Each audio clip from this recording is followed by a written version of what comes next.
Hi guys. Hello. Today we're going to talk about Capgras Syndrome. So Anna, what is Capgras Syndrome? So Capgras syndrome actually is psychiatric and neurological disorder. And etiology of Capgras syndrome is unknown, unfortunately. Needs to be conducted more research to really know why this syndrome happens.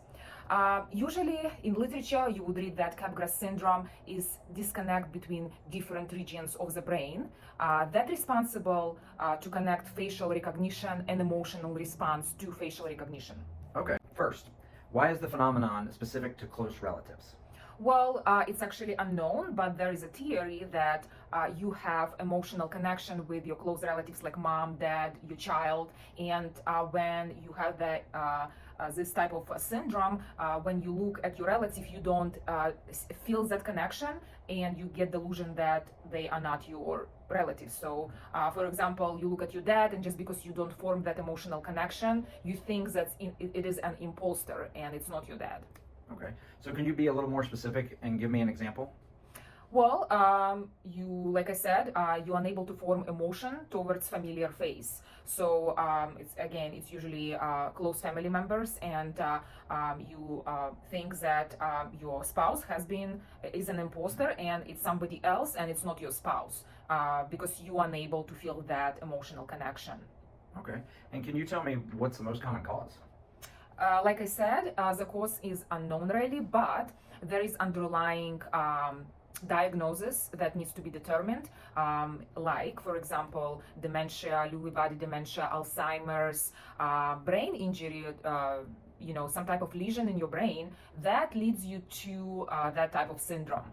Okay. All right. How do you test and screen for this?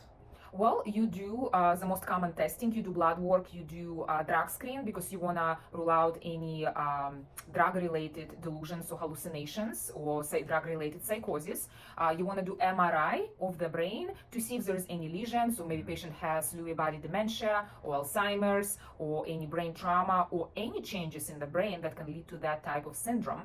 And you want to do blood work to rule out any type of infections and also infections in the brain. And you also want to do EEG to determine maybe patient suffers with seizures that leads him to that type of syndrome.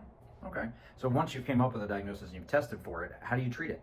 Again, the treatment can vary on underlying diagnosis. So, for example, if somebody has seizures or we determine that somebody has been diagnosed with seizures, then we can use anti-epileptics or mood stabilizers like lithium, Keppra, Depakote, valproic acid. You can also use SSRIs, antidepressants. You can use antipsychotics. Most likely in my practice, in my experience, I used antipsychotics, and antipsychotics has been very effective where patients came back with complete remission of that particular syndrome. They have not had any type of delusions anymore. But again, this type of syndrome, you can relapse. So even with medication, you can relapse. So it's very important to determine the reason why patient experiencing that type of syndrome. Thank you guys.